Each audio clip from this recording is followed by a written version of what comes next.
आइए question number पहले second हम पढ़ते हैं बेटा। क्वेश्चन नंबर सेकंड क्या है कि 306 और 657 का एचसीएफ कितना है बेटा, आपके पास 9 है। आपको एलसीएम निकालना है। तो एक फॉर्मूला होता है बेटा, first number multiple second number equal LCM multiple HCF. ये हमारे पास फॉर्मूला होता है।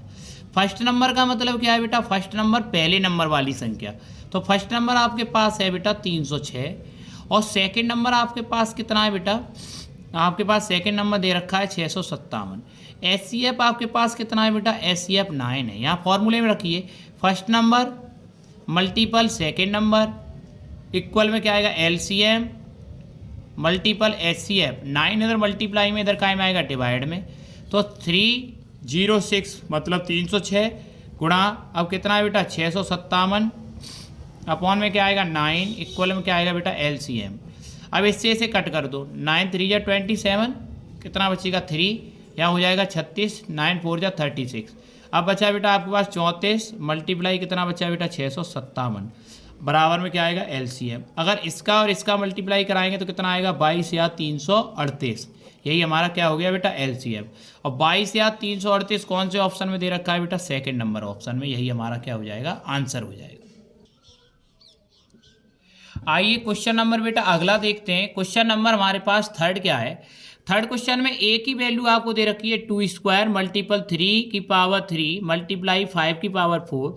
बी इक्वल दे रखा है 2 की पावर 3। बी का फिर ये वैल्यू आपको पूरा 3 की पावर 2 मल्टीप्लाई 5। आपको एचसीएफ निकालना है ए और बी का। तो आप एचसीएफ कैसे निकालेंगे बेटा, आपके पास जो वैल्यू है सबसे पहले आप वैल्यू नोट करेंगे। तो आप लिखेंगे ए की वैल्यू आपके पास कितनी है बेटा 2 की पावर 2 मल्टीपल 3 की पावर 3 मल्टीप्लाई 5 की पावर 4। और बी की वैल्यू है आपके पास बेटा 2 की पावर 3 मल्टीप्लाई 3 की पावर 2 मल्टीप्लाई 5। अब बच्चा कंफ्यूज क्या होता है कि सर हम इसे करें कैसे। एलसीएम का निकालने का तरीका ये होता है कि जैसे 3 की पावर यहाँ 3 है, यहाँ 2 है, तो ज़्यादा से ज़्यादा पावर कितनी है 3। तो एलसीएम में ज़्यादा से ज़्यादा पावर जो होती है उसी नंबर को लेते हैं, और एचसीएफ में कब पावर होती है उस नंबर को लेते हैं। अगर आपको ऐसे समझ में ना आए तो आप ऐसे लिखिए, ए इक्वल 2 की पावर 2 है तो 2 को 2 बार मल्टीप्लाई करके लिखिए। 3 की पावर 3 है तो 3 को 3 बार मल्टीप्लाई करके लिखिए। 5 की पावर 4 है तो 5 को 4 बार मल्टीप्लाई करके आप लिखेंगे। ऐसे यहाँ बी इक्वल लिखिए, 2 की पावर 3 है तो 2 को आप 3 बार लिखेंगे। 3 की पावर 2 है तो आप 3 को 2 बार लिखेंगे। और 5 की पावर 1 है तो 5 को 1 बार लिखेंगे। अब एचसीएफ होता क्या है बेटा, एचसीएफ ए और बी का निकालना है। एचसीएफ होता है बेटा जो कॉमन नंबर होता है उसको एचसीएफ बोलते हैं हम। तो हम यहाँ कॉमन नंबर देखेंगे, दोनों कॉमन क्या है, हमारे पास 2 इसमें भी है और 2 यहाँ पर भी है, तो ये कॉमन हो गया। 2 द्वारा यहाँ पर भी है, यहाँ पर भी है, तो ये भी कॉमन हो गया। अब 2 यहाँ पर है लेकिन यहाँ पर नहीं है तो उसको छोड़ देंगे। अब 3 यहाँ पर है, 3 यहाँ पर है, ये भी कॉमन हो गया। 3 फिर से मिल रहा है तो फिर से लेंगे, 3 फिर कॉमन हो गया। अब 3 यहाँ पर है लेकिन यहाँ पर नहीं है तो छोड़ देंगे। 5 यहाँ पर एक बार मिल रहा है तो एक बार लेंगे। अब इसका मल्टीप्लाई कर दो, 5 का इसमें करेंगे तो 15, 15 का 3 में करेंगे 45, 45 का 2 में करेंगे 90, 90 का 2 में करेंगे 180। यही हमारा क्या हो जाएगा आंसर। अब क्वेश्चन में ये ऑप्शन कौन सा दे रखा है, हम ये क्वेश्चन में आंसर देखेंगे। हमारे पास ऑप्शन नंबर बी दे रखा है 180। इसी प्रकार से हम इसको टिक करेंगे। आइए क्वेश्चन नंबर 4 देखते हैं। क्वेश्चन नंबर 4 क्या है बेटा, 15, 18 और 24 का हमें एलसीएम निकालना है। तो 15, 18, 24 के हम सबसे पहले अभाज्य गुणनखंड करेंगे। अभाज्य गुणनखंड मतलब आपने फैक्टराइजेशन पढ़े होंगे, सबसे पहले हम फैक्टर कर लेंगे। तो 15 3 से कटेगा 5 बार, 5 से कटेगा 1 बार, 2 से इसको काटेंगे 9 बार, 9 को काटेंगे 3 से 3 बार, 3 से काटेंगे इसको 1 बार। ऐसे इसको 2 से काटेंगे 12 बार, 2 से काटेंगे 6 बार, 2 से काटेंगे 3 बार और 3 से काटेंगे 1 बार। अब क्या करते हैं, एलसीएम में सबसे पहले कॉमन नंबर ले लो जो कॉमन है। यहाँ से 3 है, 3 है और ये 3 है, कॉमन ले लिया। अब 5 तो है नहीं, अब बचे हुए सभी नंबर को ले लो। 5 को लिख दो, यहाँ क्या बचा है 2 और 3, ये लिख दो। यहाँ पे क्या बचा है 2, ये वाला नंबर एक बार लिखा जाएगा बेटा, जो एक बार रिपीट होगा, ये एक बार लिखा जाएगा, 2 लिख दिया। अब बचे हुए यहाँ 2 कितने, 2 बार हैं तो यहाँ 2 बार 2 बार लिख दीजिए।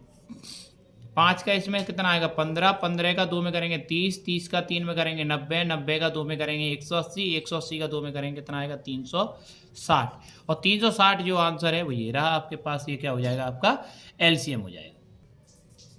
क्वेश्चन नंबर 5 में आपसे बोला गया है कि बेटा संख्या 156 के अभाज्य गुणनखंड कीजिए। Find the prime factor number of 156। तो 156 के आपसे प्राइम फैक्टर पूछे हैं तो 156 के आप प्राइम फैक्टर करेंगे। आप सबसे पहले इसे 2 से कट करेंगे बेटा, तो 2 से कट करेंगे, 2 7 या 14, 2 8 या 56 हो जाएगा बेटा।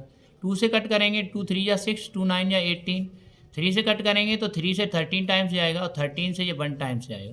तो आपके पास प्राइम फैक्टर आए 2 मल्टीपल 2 मल्टीपल 3 मल्टीपल 13। तो 2 जो नंबर है हमारे पास कितने बार आया है? 2 बार, तो 2 की पावर 2 हो जाएगी मल्टीप्लाई 3 मल्टीप्लाई 13, यही हमारा आंसर हो जाएगा।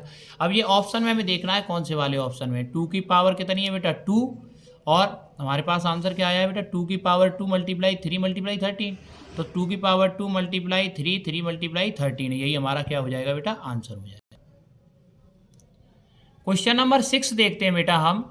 क्वेश्चन नंबर 6 हमारे पास ये है बेटा कि 144 के अभाज्य गुणनखंड में अभाज्य गुणनखंड की घातों का योग बताइए। 144 के सबसे पहले आपको प्राइम फैक्टर करने हैं, तो मैं यहाँ 144 लिखूंगा, 2 से काटूंगा 72 आएगा, 2 से कट करेंगे 36 आएगा, 2 से कट करेंगे बेटा कितना आएगा? 18, 2 से कट करेंगे 9, 3 से कट करेंगे 3 से कट करेंगे कितना आएगा? 1। हमारे पास इसके प्राइम फैक्टर आ गए। अब 2 का जो नंबर है वो कितने टाइम्स आया है? 1 2 3 4।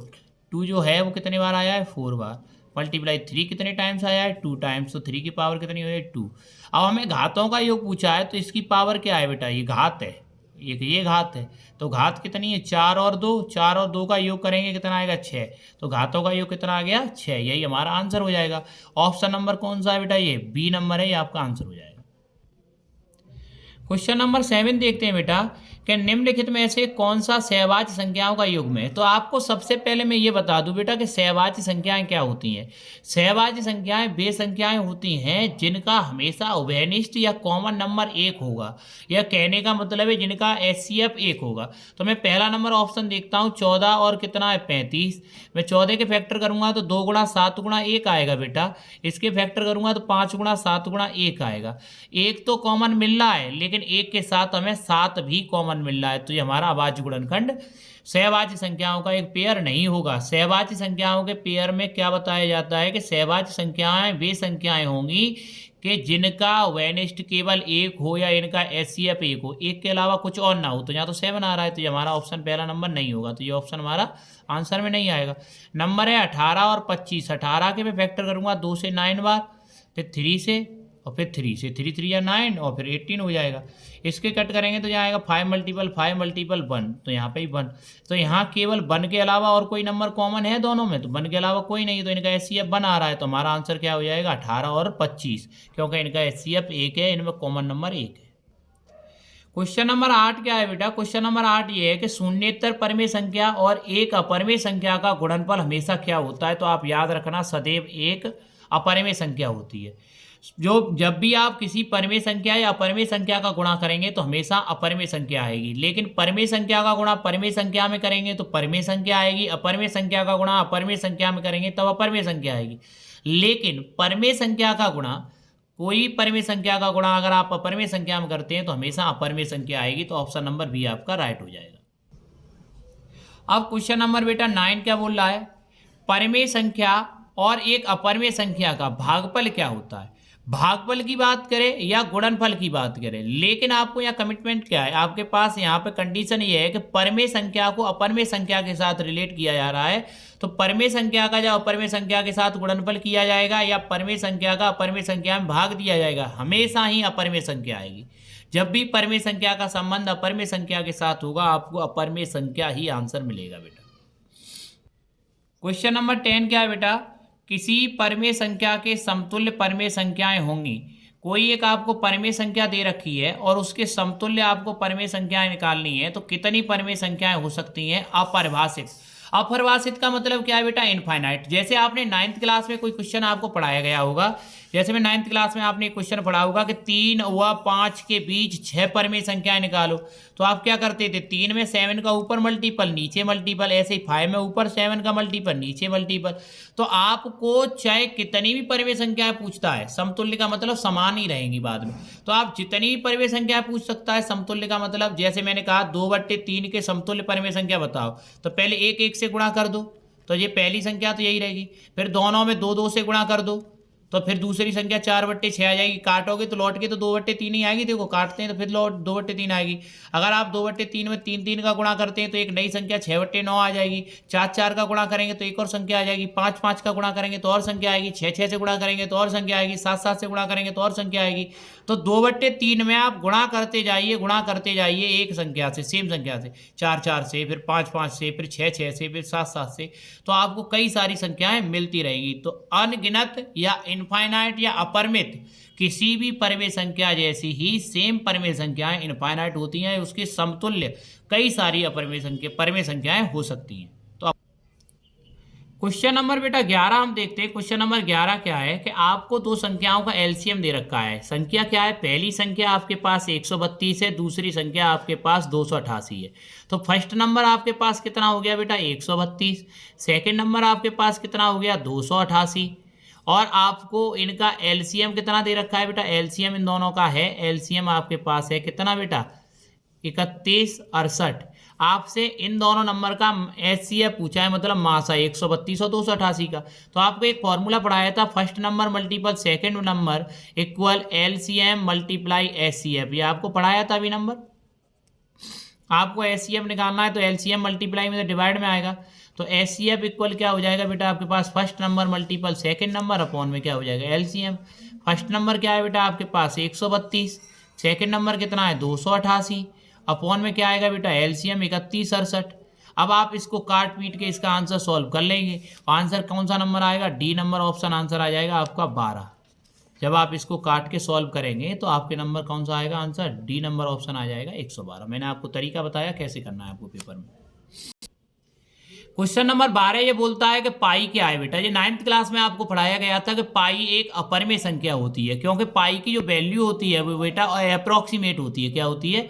अप्रोक्सीमेट वैल्यू होती है, क्योंकि पाई का मान जो होता है 22/7 होता है, लेकिन 22/7 कोई इक्वल वैल्यू या एक्चुअल वैल्यू नहीं होती, वो इसकी अप्रॉक्सीमेट वैल्यू होती है। जिसकी फिक्स वैल्यू होती है उसे परिमेय संख्या बोलते हैं, और जिसकी वैल्यू फिक्स नहीं होती है उसे अपरिमेय संख्या बोलते हैं। तो पाई क्या होगी बेटा? एक अपरिमेय संख्या होगी। ऑप्शन नंबर सी आपका राइट आंसर हो जाएगा। क्वेश्चन नंबर 13 को पढ़ेंगे। 13 है बेटा, दी गई संख्या में अभाज्य संख्या होगी। तो आपने अगर अभाज्य संख्या या प्राइम नंबर की जब भी आपने डेफिनेशन पढ़ी होगी तो प्राइम नंबर में या अभाज्य संख्या में आपको यह बताया गया होगा कि अभाज्य संख्याओं की शुरुआत 2 से होती है, और वे संख्याएं जो केवल अपने आप से कटती हैं और 1 से कटती हैं उन्हें हम अभाज्य संख्या कहते हैं। या ऐसे कह सकते हैं जिन संख्याओं के केवल 2 ही गुणनखंड हों और उनका कोई तीसरा गुणनखंड ना हो उन्हें अभाज्य संख्या बोलेंगे। जैसे अगर मैं 2 की बात करता हूं तो 2 का 1 हो सकता है और 2 हो सकता है, इसके अलावा कोई और 2 गुणनखंड के अलावा तीसरा कोई गुणनखंड नहीं हो सकता। अगर आप कहें कि सर 1 क्यों नहीं है, तो 1 का फैक्टर केवल 1 होता है, 2 गुणनखंड नहीं होते। कंडीशन ये है, इसलिए 1 को अभाज्य संख्या में नहीं रखा गया, क्योंकि 1 के गुणनखंड 2 नहीं है। अभाज्य संख्या की कंडीशन ये कहती है कि कोई सी भी ऐसी संख्या जिसके केवल फैक्टर 2 हों, उसके अलावा ना हो, या वो अपने आप से कटे और 1 से कटे, उसे अभाज्य संख्या बोलेंगे। अगर आप ये कहते हैं कि 3 होती है, कि हाँ होती है, 3 का 3 से कट सकता है और 1 से कट सकता है, तो 3 के फैक्टर 3 और 1 के अलावा नहीं हो सकते। अगर आप 4 की बात करते हैं तो 4 से कटेगी, 1 से भी कटेगी, 2 से कटेगी, तो इसके फैक्टर कितने हो गए? 3। तो फैक्टर होने चाहिए कितने? 2। तो 2 एक सबसे छोटी अभाज्य संख्या है। 2 केवल मात्र एक सम संख्या है जो अभाज्य संख्या है। इसके अलावा कोई भी अभाज्य संख्या सम नहीं होती, बाकी सभी संख्याएं क्या होती हैं? विषम होती हैं। तो केवल मात्र इसमें से आंसर हो जाएगा 2 क्या है? एक अभाज्य संख्या है, ना 0 है, ना 1 है, ना 8 है। क्वेश्चन नंबर बेटा 14 आपसे ये पूछा गया है, निम्नलिखित संख्याओं में परिमेय संख्या कौन सी है? आपको ये बताना है कि परिमेय संख्या है कौन सी। तो मैंने आपको बताया जिसकी वैल्यू आप कैलकुलेट कर सकें या जिसकी वैल्यू आप फिक्स निकाल सकते हैं वो आपकी परिमेय संख्या है, और जिसकी वैल्यू आप फिक्स नहीं निकाल सकते वो आपकी अपरिमेय संख्या है। तो आप 9 की बात करें तो 9 के जब आप फैक्टर करेंगे तो 3 × 3 बनेगा, तो 3 का एक पेयर बन जाएगा। स्क्वायर रूट में जो पेयर बन जाता है वो बाहर आ जाता है, तो 3 बाहर आ जाएगा। तो 9 की हम वैल्यू एक्चुअल वैल्यू निकाल सकते हैं, तो 9 हमारी क्या हो जाएगी? परिमेय संख्या। इनकी हम वैल्यू नहीं निकाल सकते तो हमारी सभी क्या होंगी? अपरिमेय संख्या। तो ऑप्शन नंबर ए आपका क्या हो जाएगा? राइट आंसर हो जाएगा। क्वेश्चन नंबर 15 क्या कहता है बेटा? किसी धनात्मक समपूर्णांक p के लिए, किसी धनात्मक समपूर्णांक p, कोई एक धनात्मक पूर्णांक p है। मैं अब इसको p ना मान करके कोई एक संख्या मान लेता हूं। मैंने मान लिया p कोई एक संख्या है, सम संख्या, जिसको मैंने मान लिया 2 है। क्या है बेटा? 2 मैंने मान लिया। p एक सम संख्या है तो मैंने उसको 2 मान लिया। प्रत्येक धनात्मक विषम पूर्णांक का रूप होगा। तो जब आप किसी सम संख्या में एक बढ़ा देते हैं तो वो हमेशा कायम बदल जाएगी, विषम में बदल जाएगी। जैसे आपने 2 एक सम संख्या है, आप इसमें एक बढ़ा दोगे तो विषम बन जाएगी। 4 एक सम संख्या है, इसमें एक बढ़ा दो, ये क्या बन जाएगी, 5 हो जाएगी, ये 3 हो जाएगी। आप 6 एक सम संख्या है, सम संख्या में एक बढ़ाओगे तो हमेशा क्या बन जाएगी, विषम संख्या। तो जब आप सम संख्या में कभी भी आप एक बढ़ा देते हैं तो वो हमेशा कायम बदल जाती है विषम में। तो पी एक सम संख्या थी, उसमें एक बढ़ रहा है, ये दिख रहा है ऑप्शन नंबर बी में, तो ये क्या हो जाएगा बेटा, आपका आंसर हो जाएगा, यही विषम संख्या का रूप होगा। क्वेश्चन नंबर 16 में आपको डायरेक्टली फॉर्मूला पूछा गया है कि कोई आपके दो धनात्मक पूर्णांक हैं ए और बी। तो आप इसको ऐसे समझिए, कोई आपके पास दो संख्या हैं ए और बी हैं, तो ये पहली संख्या हो गई और ये दूसरी संख्या हो गई। तो पहली संख्या गुणा दूसरी संख्या, अभी आपको फॉर्मूला बताया था, first number multiply second number equal क्या होता है, एलसीएम इनटू एचसीएफ। तो यही देखो आपके पास कौन से ऑप्शन में, डी में, first number multiple second number equal HCF multiple LCM, यही आपका क्या हो जाएगा आंसर। फॉर्मूला पूछा है डायरेक्टली आपसे क्वेश्चन में। क्वेश्चन नंबर 17 आपके पास क्या है, क्वेश्चन नंबर 17 ये है कि 26 और 156 का एलसीएम 156 है।